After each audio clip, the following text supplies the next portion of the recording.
Ransomware panel. My name is Mark Ruiz. I'm an executive director with Comcast. I help lead the GRC function, so policy standards and compliance, as well as our business engagement. That's essentially a team of BISOs that go out to the business and help get them onto our services from a security perspective. So, I just want to start off the panel really talking about the context of this. So really, I'm a minority. I'm Puerto Rican by descent. So this really resonates with me in terms of generating a workforce in light of minority challenges across not only Comcast, but I've also witnessed it in my consulting days as well. So just starting with some stats, and then we'll get to introductions with the rest of the panelists. And we'll get into this pretty quickly, is that 9.7% of information security analysts were African American and 6.1% were Latino. This is based on 2014 stats. You can contrast that with essentially 11.4% African Americans and 16.1% were Latino. So you can see the differential between the macro workforce versus the cybersecurity workforce. So with that, I have two more stats.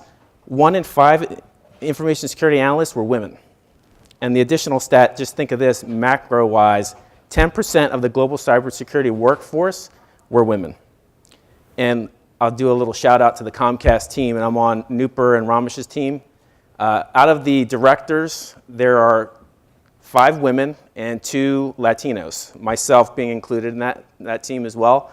And George Nieves, who's not with us right now, but he's also of Puerto Rican descent. So that's a little shout out to Comcast. And with that, intro, Q. Sure. Hi, my name's Quentin Orr, but everyone just calls me Q. I'm a partner in our cybersecurity and privacy practice based in Philadelphia. Actually, one of my longest clients is Comcast. And I've actually been in this field for quite some time. Most of my career, most of it has been in security. I've been working in this field for 20 years, and I've seen quite a transformation in the industry. Hi, everybody. My name's Jason Merante. I'm with Accenture, based in Pittsburgh. And I've been in consulting, security consulting, for about 15 years. And Comcast is also my client right now. We've been doing some security transformational work with them, and like Q said, it's amazing to see the progression of the workforce as well as the technologies and the processes that have been evolving over the last decade plus. Okay. Hey, good morning. MJ Vaisya, I'm a partner with Ernst & Young, responsible for cybersecurity services in media and entertainment. Also, I'm responsible for our IoT security services offerings, and also teach at New York University today. So this is going to be it's a great topic, especially following the previous panel. There's some interesting comments and observations that were made. So very much looking forward to this conversation.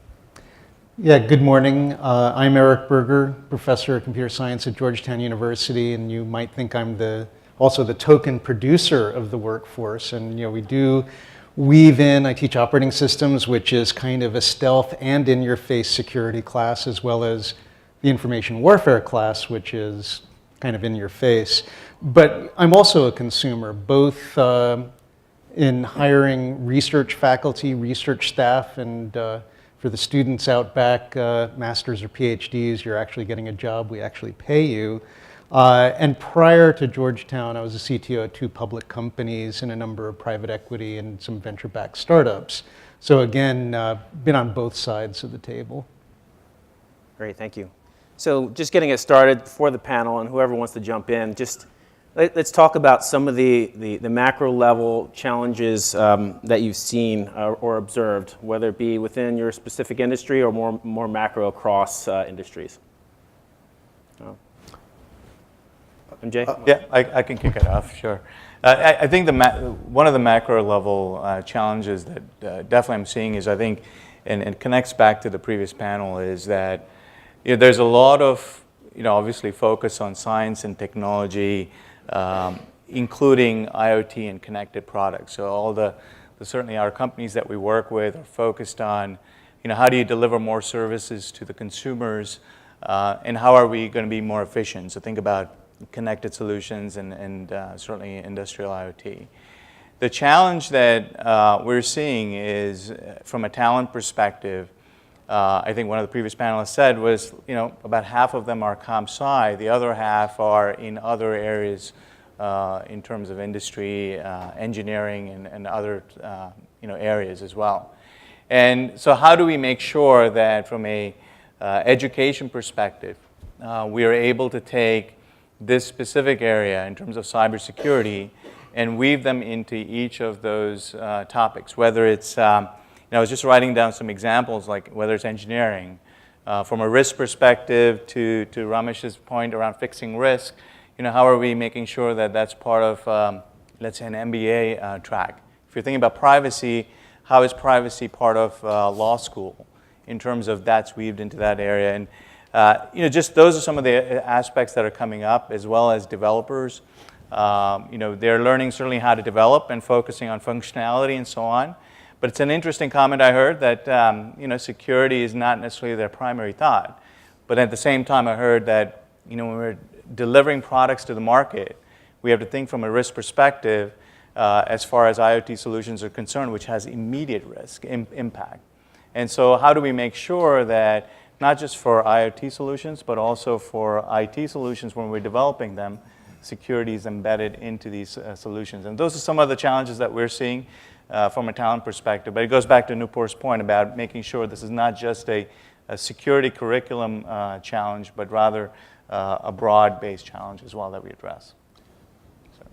I'll add to that. I agree with everything that MJ said. Another thing that is one of the many challenges with the workforce right now that we see is retention. So as we all know, a lot of security professionals are eager to experience new and different opportunities all the time. So they solve one challenge and then they like to go on to the next one, and they get bored very easily, right?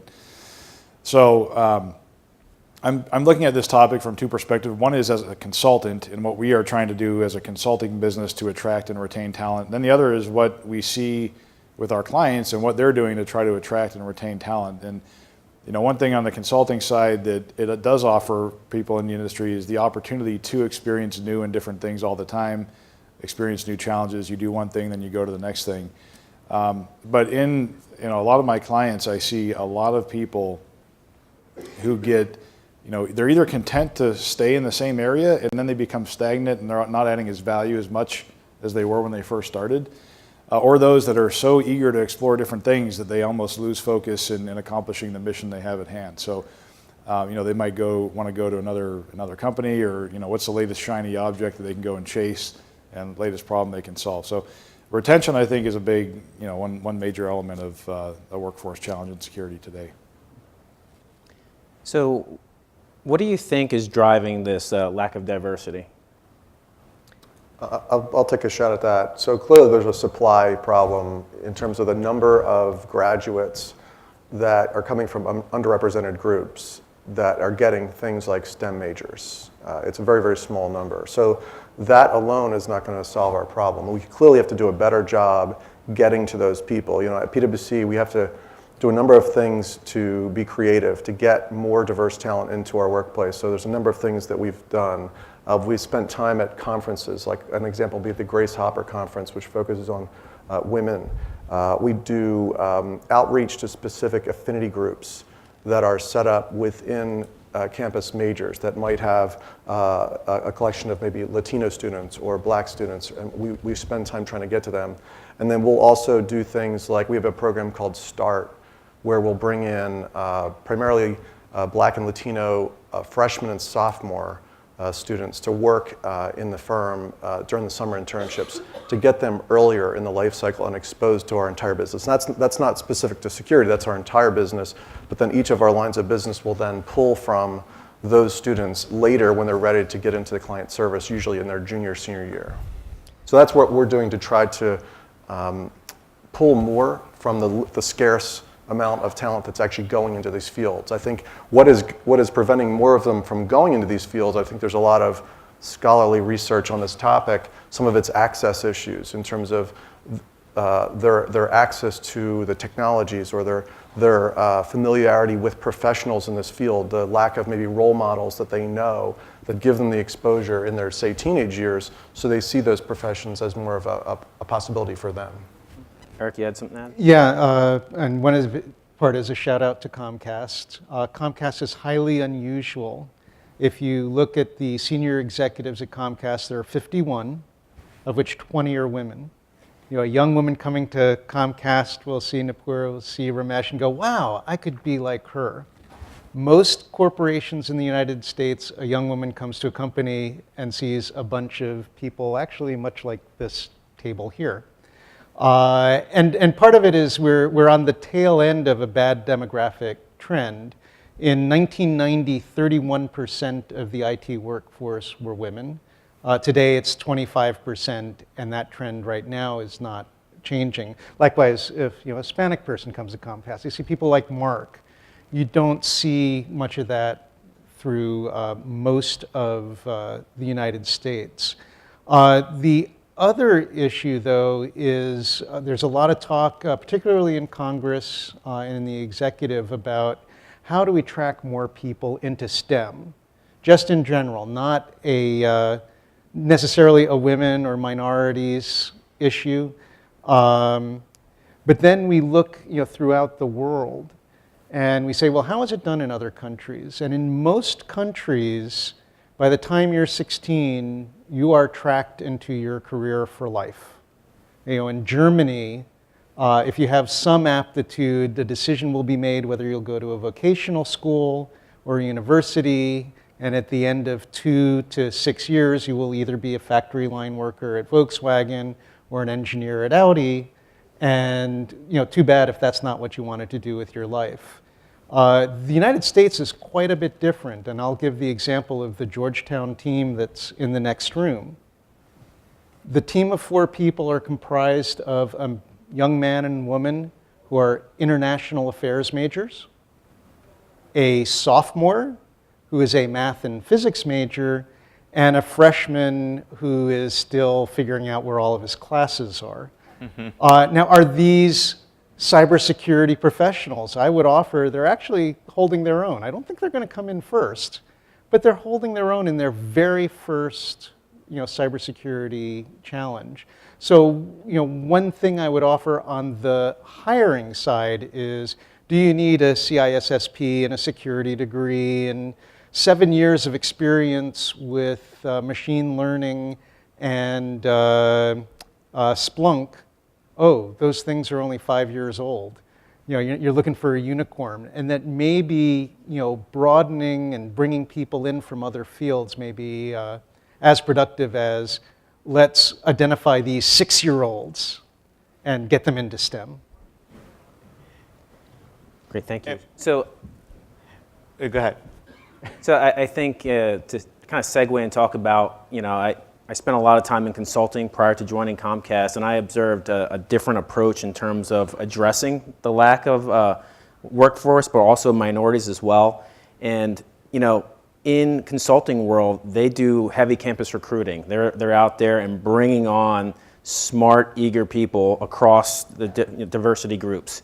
And what I've observed at Comcast and in my time spending at different clients, the industry seems to be shying away from that they're not really embracing that. And I think it has to do with, sometimes that structure, the way, consulting firms have that onboarding and the boot camp, and if we have smart people with the, STEM degrees, we can train them to do certain things and start their careers and have them engage with, the different clients very proactively. So I don't know if anyone wants to. Yeah, go ahead.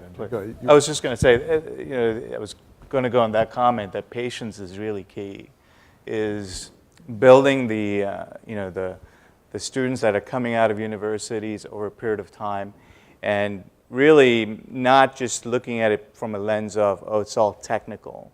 Because security, there's so many different aspects of roles and career paths that they can evolve into, including technical security. So that's one area that is important. I mean, for example, at EY, we broadly speaking, we have promoted this year just about 30% partners that were women. And we felt that leadership was extremely important because to the points that were raised earlier, Q mentioned it as far as role models. Very important to be able to show that to a diverse set of students that are out there as well. The other thing that we are seeing ourselves is we are also bringing folks from the industry into consulting within EY. And obviously, many of those folks are women and a diverse population because they have a level of experience and skills in the industry that can only add value from a consulting perspective. Because the problems I think we have talked about, they're evolving so fast that if you're talking about a connected car, medical devices, I was a CISO at an organization where they were focused on building connected products and connected cars. That it was 3-4 years ago that it's evolving so fast in terms of an autonomous car. So how do we make sure that we're able to bring industry experts and resources, including women that are in different areas, or certainly other diverse cultures, is another way that we're trying to address this as well. Thank you. I'll just add on, just echoing what Mark said, and one of the things that I've seen over the last several years, and I do a lot of campus recruiting, a lot at Carnegie Mellon, where I went for my master's, and other fine institutions like UConn. And what we're seeing, though, is I'm seeing a lot more women who are coming in to take a look at a career in security. And part of that is our recruiting team has aggressive targets on attracting women to our practice. And we have goals, and we're trying to do that. And for the guys out there, there's no shortage, of jobs out there. There's plenty of room for the guys as well. But I've seen a tremendous uptick in the number of women who are coming through college who are interested. And they may not have a computer science, although many of them do have computer science or a more technical information systems management, security, specialization background. And they're coming in and they're exploring these opportunities. They have, in some cases, very technical backgrounds. One person we hired last year is a master's in forensics. She's a black woman. She was attracted to that. I think, as far as seeking, we're seeing some momentum building, whereas more women are coming in from campus. They're attracting more and more of their friends, and they see that it's an appealing place to be, and it offers a lot of challenges. So, the people who like challenges, men and women, are still kind of coming forward to pursue a career in security. Yeah, I'll add to that just anecdotally. As he mentioned, we've all been doing a lot of campus hiring for a long time. This past summer in Philadelphia, 3 of my 4 summer interns were women in cybersecurity. All 3 of them had security majors from the university that we recruited them from. So that would not have been possible 10 years ago for me to get 3 of 4 of my interns to be women. And so I think it's dangerous to take a small sample and project that as progress, but I'd say just in what I've seen over the years, I agree that we're seeing a lot more women interview with us. We're not seeing the progress we should in terms of Black and Latino representation, in terms of interviewing and even just applying to our jobs. Great, thank you. Eric, I think you wanted to kind of touch on maybe a different angle in terms of the challenges with getting a visa to come and augment our workforce, from bringing on some folks from India and other places. You want to touch on that a little bit? Yes, certainly. So back in 1999 was my first experience educating or advocating, because it was for IEEE USA and we would never lobby. Actually, they do, but I don't. And what I was doing was trying to convince Congress to raise the H-1B quota. And I actually had data that it showed at my company, the H-1B employees came in at the same salaries as Americans, and we tracked them over time, and they actually got 50% higher raises year over year than the native-born American employees, because they actually were that much better and good. And I could show all the jobs that were being created here and how we weren't moving things offshore because of it. And then you fast forward to 2012, and I am educating Congress on immigration reform, because the H-1B program has turned into, for a large part, an offshoring and outsourcing, moving American jobs overseas. And it really is a focus on immigration reform, not, oh, we need stricter quotas. Because especially when you have a student come from South Asia or East Asia, they're getting an advanced degree, probably paid for by the National Science Foundation, or translated differently, paid for by all of you and me as a taxpayer. And then we tell them, sorry, you can't stay, go home and start a company there so you can take our jobs and our expertise. Not exactly good fiscal policy. Yeah, and that also comes into our numbers, a census report that we're all referring to as the Occupations and Information Technology Report. And one of the results that are in here, it says that, as we were talking about the underrepresentation of women and minorities, that Asians are about 3 times what you'd expect. Well, it turns out that includes H-1B holders, of which 59% go into information technology, 75% are Indian citizens.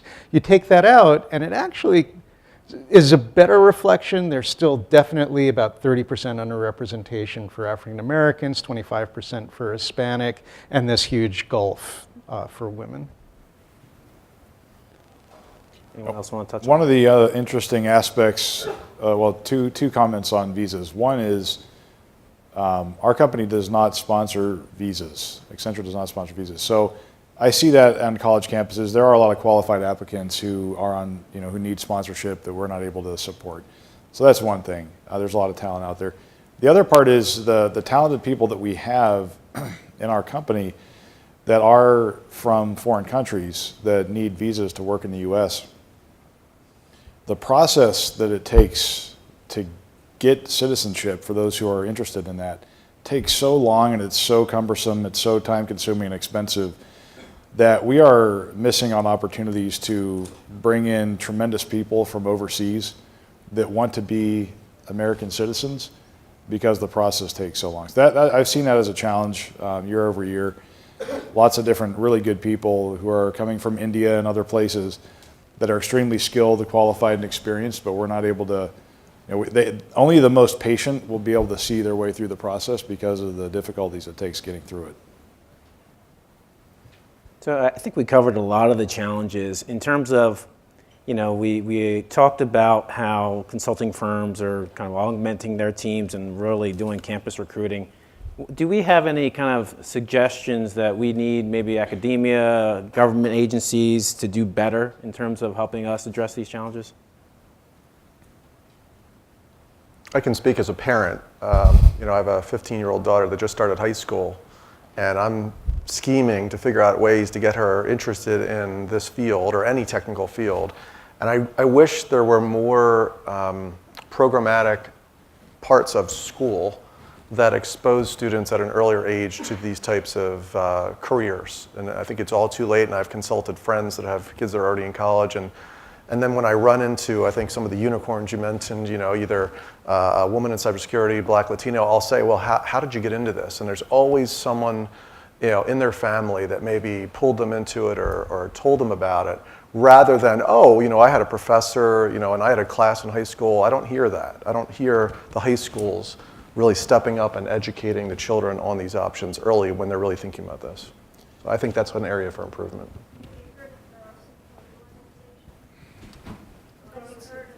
Yeah, absolutely. So Girls Who Code, Accenture, one of my other roles is in Pittsburgh. I'm our local corporate citizenship lead, and Girls Who Code is an organization we partner with across the country, actually. And we just started that partnership, I think, last year. So we're looking to that to, further our agenda in bringing more women, attracting more women, and developing young women into information technology and information security areas. So the question was about STEM schools, and we at Accenture, STEM is very important to us, so all of our corporate citizenship objectives are actually tied back to 2 things. One is STEM, and the other is eco, and STEM being the vast majority of what we do. So STEM, we focus on STEM. Our program's called Skills to Succeed, which means we try to enable people to help acquire the skills they need to help themselves. But we focus on STEM. I mean, all of our activities that we do and organizations we're involved with, we try to make sure that they're aligned with some type of STEM objective. So something literally all of you can do, I'll put in a plug for, we talked about like Girls Who Code. There's an organization called MentorNet, so mentornet.org, which is focused on helping women and minorities get in, finish, and the original founding was to get more women and minorities into graduate school and to complete graduate school. But even just to get in and stay in college, typically in STEM fields. And so they basically, you put in, it's like LinkedIn for students. You put in your interests, who you're interested in talking to, your background and experiences. The students say, I'm looking for a mentor that will help me. And I've helped about 7, 8, and actually interestingly, not just students, but I had one professor who she started her own company based on her research at Penn State. So that's a way, again, that one-on-one encouraging people, because right now, again, we have this bootstrap problem, and how to make the executive level look more like the population will then help it just be a natural mirror of our country. It's a lot of communication, awareness, and frankly speaking, I think some of it obviously gets to the primary level education, but starts at the secondary significantly. I know at NYU when they do the Cybersecurity Awareness Week, one of the things they do with that is bring high school students in and expose this in a good way, what this means to them going forward in terms of a curriculum they may want to focus at a university level. But that was one thing that came up even at EY. One of the things we focus on is just getting out there and communicating the value of this area to science, technology, and getting to the universities and talking about what we're doing in this space as well. That's coming up a lot. Great. Thank you. So I think we can probably transition to some questions, and I'm sure everyone wants to get to lunch. Can we have microphones out there?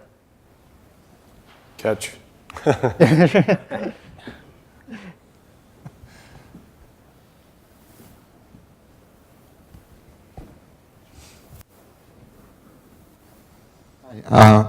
Hi. One of the questions that I have is I hear a lot of talk all around me from getting kids into STEM and trying to guide them towards technical careers overall.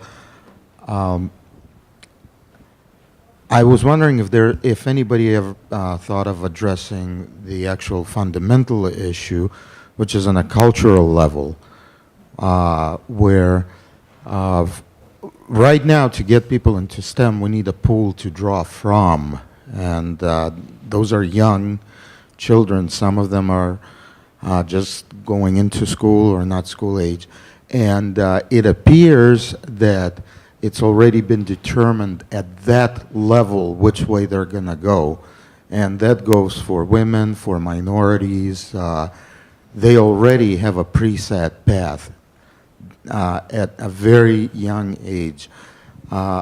Is there any effort, or are you aware of anything that's being done to actually address it at that level? Even going to the cartoons on TV where they watch who does what. So I'm just... I'll take a crack at that one. So first of all, one thing that we're seeing, I'm sure all of you have seen this, is the continuing, we keep going lower as far as age, as far as who we're trying to work with. So working with colleges and internships and getting people interested there.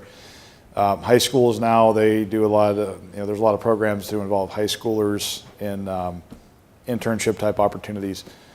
The other thing that I just heard a couple of weeks ago is I'm in a group that has people from the public sector, private sector, nonprofits, government, and I was in the middle of a conversation between somebody from Carnegie Mellon CERT. She runs the IT department there, IT security, and then somebody who runs the Children's Museum of Pittsburgh. And we started talking about, how can we provide some security training and awareness all the way at the level of people, a partnership between Carnegie Mellon CERT and the Children's Museum, and targeting information, getting that down to people who go to the Children's Museum, which is the youngest of our population. So I don't know how much lower you can go, but that's what I've seen. Yeah, I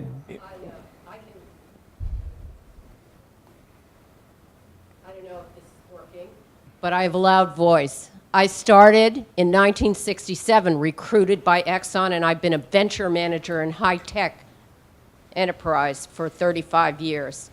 I have watched the decline of women computer sciences from 1980, when there were 37% graduated in the United States, to 2013, 18%. So you cannot start too young. You cannot start too young. There is a thing called the Anita Borg Institute. Perhaps some of you professionals in human resources know about it.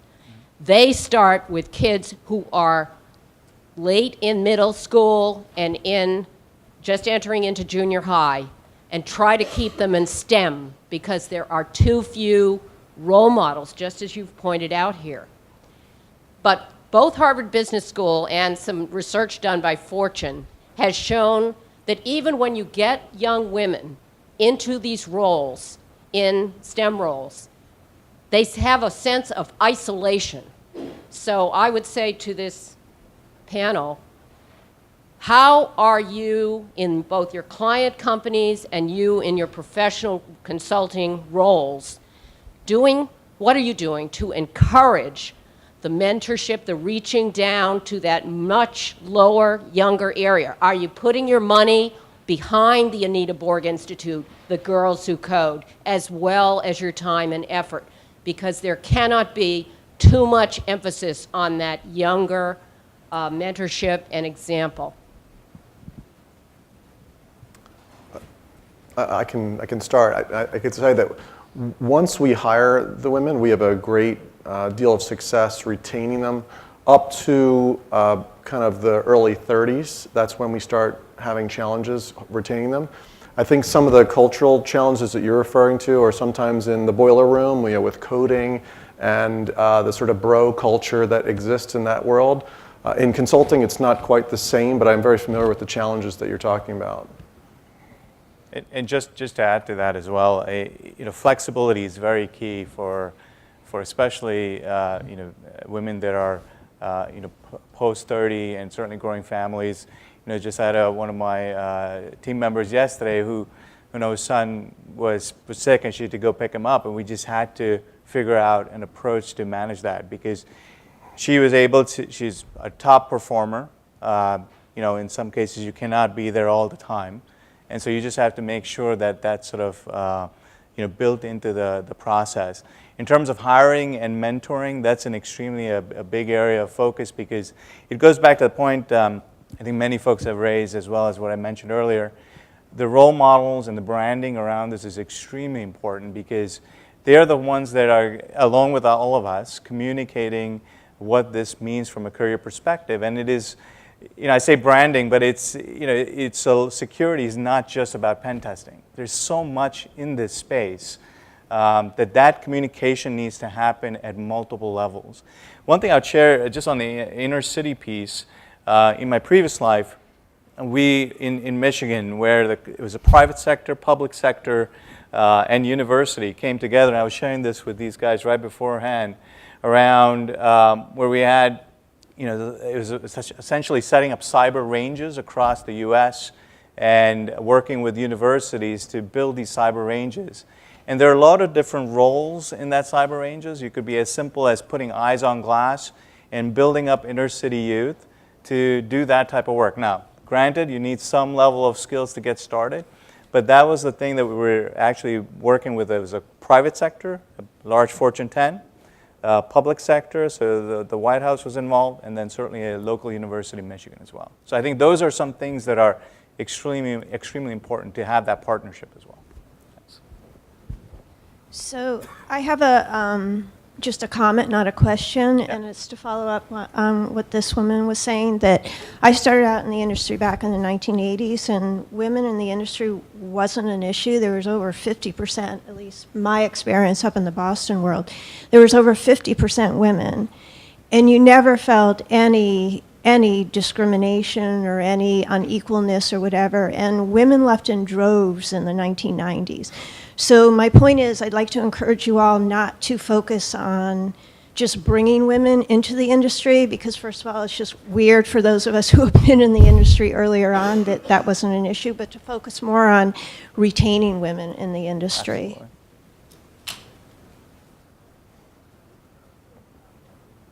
Absolutely. This is on, but that's an excellent point, because at Intel, there was this very big initiative. They were investing $300 million over several years.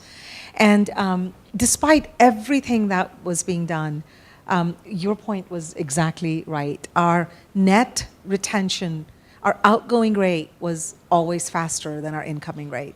So even though we were really successful in bringing in women, after a certain level, we couldn't retain them. So I think that is a real challenge for us. On the other point that you brought up, one of the things that I loved about Comcast, and especially about Teresa, who was one of our leaders, is we sponsor 35 FIRST robotic teams, and several of those are all girls teams. And I think those kind of things really help, because it makes it fun. Instead of something that you're something that is like so institutional. Instead of that, it just becomes something fun. So I think those kind of things help as well. But retention is a really I just want to add one more topic of, I guess, a takeaway for all of us. Our conference this year sponsored a movie called Debugging the Gender Code. It was actually screened yesterday, and I don't know if you have time to screen it today, but if we don't have time to screen it today, I really do suggest all of our industry members and university and scholars in the room to check that movie, because it really talks about the risks that we in a work environment that we're not considering for retention, and how the environment becomes more and more conducive to women either leaving if they decide to have families and babies, they may never come back to work. So we really have to figure this one out collectively, whether we're in the academic space or in the private space, to make sure the work environment, and raise the awareness. Quite frankly, this is not just women's problem. Mm-hmm. This is everyone's problem. So raise the awareness across the board so that we could address the issue. So definitely check out the Debugging Gender Code as a source for those of us who are challenged. Great. Thank you, Ramesh and Nooper, and audience. I think we have time for maybe one or two more questions.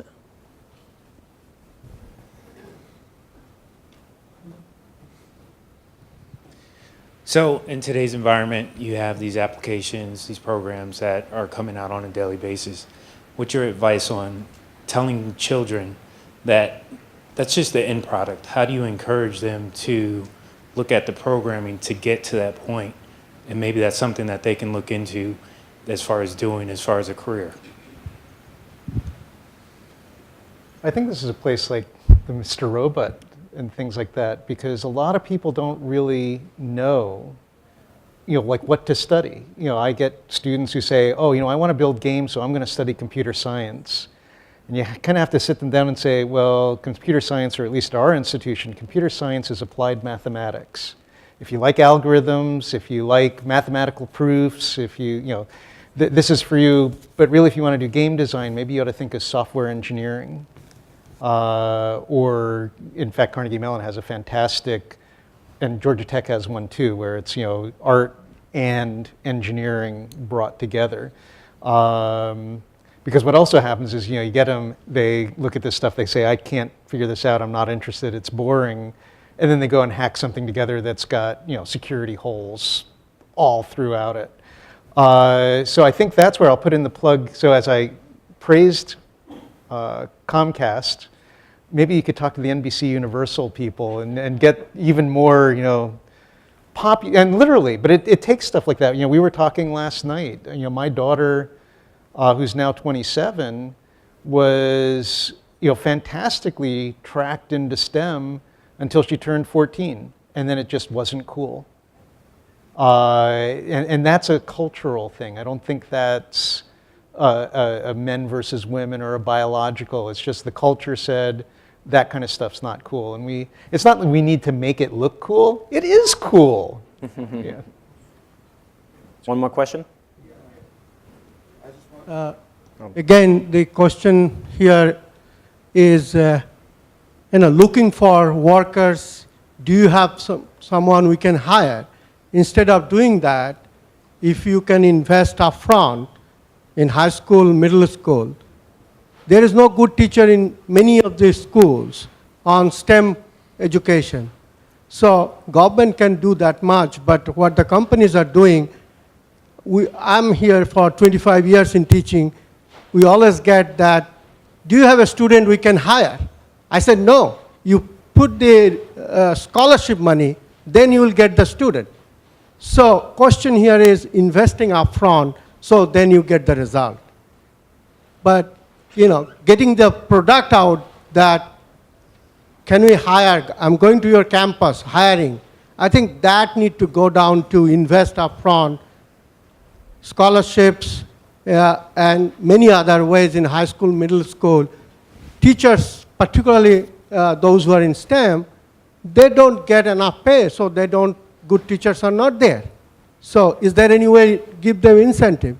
I was taking part in a Gen Cyber summer school program. I was surprised to see there are a lot of students are interested, but there is no money to hire them or give them at least $1,000 scholarship. It is impossible.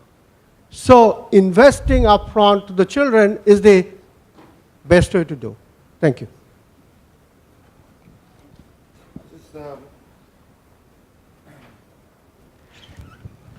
I just want to make a quick comment. I have a 12-year-old daughter growing up, and sometimes I see what she watches on TV, and it's not the same thing that was on TV, say back in the 70s or 80s.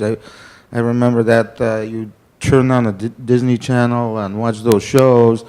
You see, since we're on the topic of women, a lot of glamour, a lot of coolness, and zero substance. And that's what's being projected right now into this generation, which is why when the time comes to choosing a path,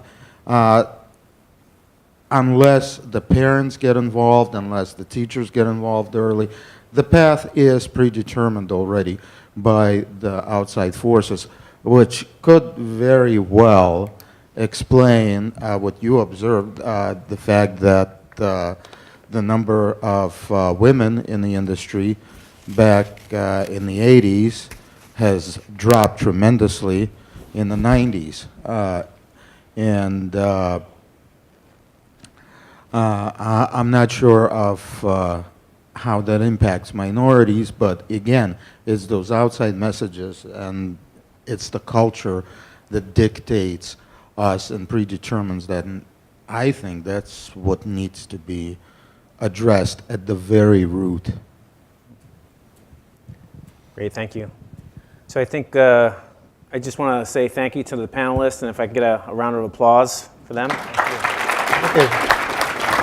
And I really appreciate everyone hanging out. Now we can release you to lunch.